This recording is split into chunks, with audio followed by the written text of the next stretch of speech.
অষ্টম শ্রেণীর ভূগোলের প্রথম পর্যায়ক্রমিক পরীক্ষার কিছু গুরুত্বপূর্ণ প্রশ্ন। দেখো,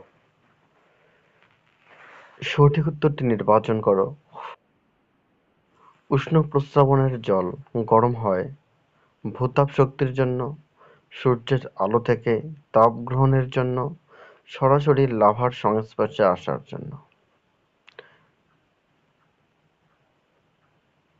যে অপশনটি সঠিক হবে সেটি লিখতে হবে।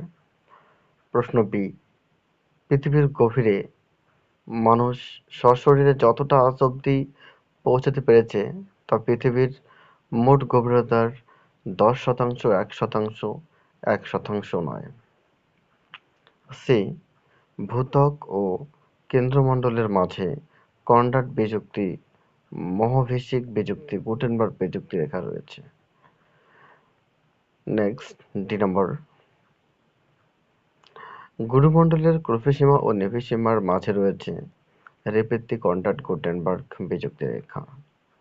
গুটেনবার্গ বানানটা স্পেলিং মিস্টেক আছে, কারেকশন করে নিও। তোমাদের এমসিকিউ, অতি সংক্ষিপ্ত প্রশ্ন